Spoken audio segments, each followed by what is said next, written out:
What's up guys, Julian here, and today I'll be answering some of the questions that I received from you guys on Instagram. So without further ado, let's jump right in.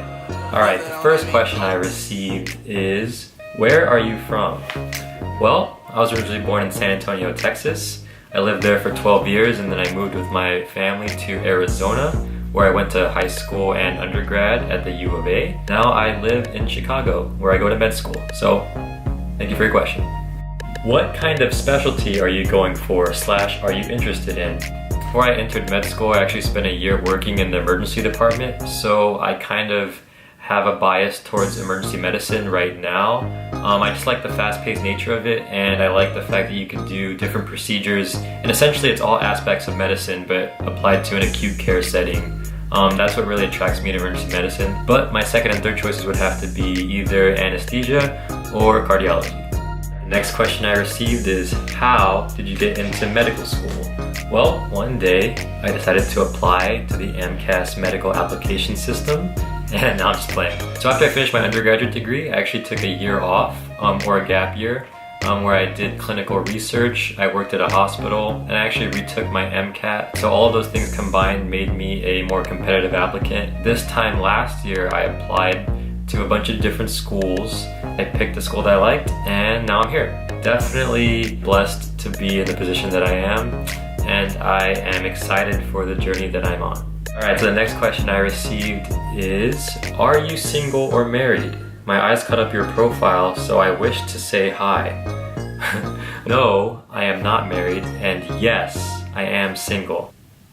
So, thank you for your question. Would you recommend that I take an MCAT class since it's been 3 years since I graduated and 5 to 6 years since I've taken my prerequisite classes?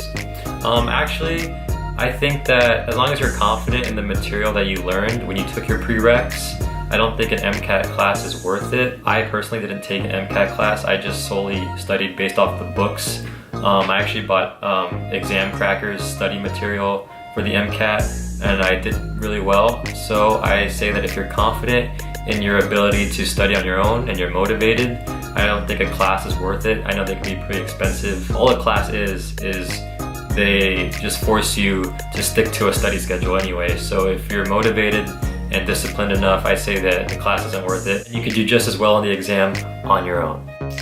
Hi Julian, thanks for the Q&A. Aw, thank you. I finally realized that I want to take my life in the direction of medicine. However, I'm 25 and my graduating GPA was 3.2. What kind of advice and tips can you give for someone to not lose hope? Well, first of all, I would say that 25 or age in general shouldn't be a factor for whether you want to do medicine or not. So I wouldn't let that bother you. The average age for most med schools is around 25 to 26 anyways. As far as age is concerned, you shouldn't be worried about that. For a GPA of 3.2, I'd say that it is a little low.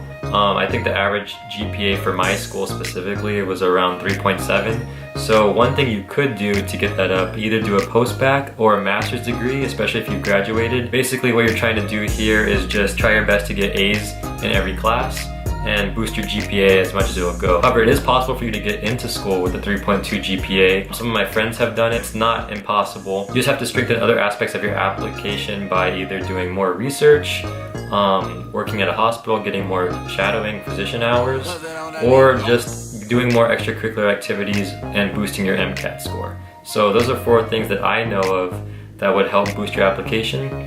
As far as not losing hope, just know that everybody doesn't get in their first time. I certainly didn't get in when I first applied to medical school.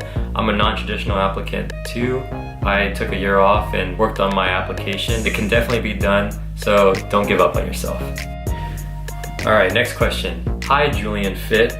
I am scared to wear Crocs at my hospital because I am a new employee and I don't want to get made fun of by my other coworkers. How can I wear my new shoes without feeling so insecure about myself? Well, I'd say that I wear Crocs everywhere I go, especially at the hospital or at school. So you should just own it, because as long as you're confident in the cool shoes that you're wearing, I'm pretty sure everybody else will get on board with it. So keep your head up and keep slaying the Crocs game. Alright, this next question is actually a very popular question apparently that I got from multiple people. So, how much wood could a woodchuck chuck if a woodchuck could chuck wood? Well, I'm not gonna sit here and try to get inside the mind of a woodchuck. I don't know what a woodchuck's life is about, or theoretically, if they could chuck wood, I would say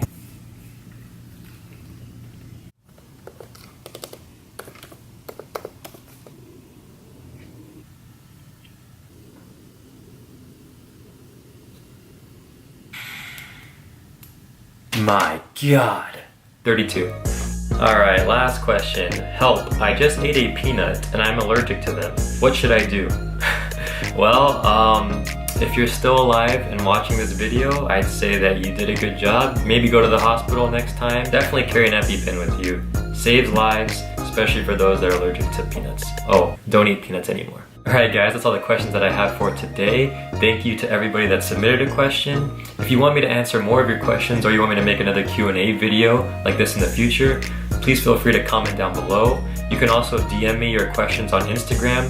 Be sure to follow me on Instagram if you haven't already at JulianFitMD. I'll have the link to my Instagram and other social media down in the description box. If you like this video, please feel free to give it a thumbs up. As always, please subscribe to my channel for more content. It would really help me out if you guys subscribe. And as always, I hope you guys have a great day, and I will see you guys in the next episode.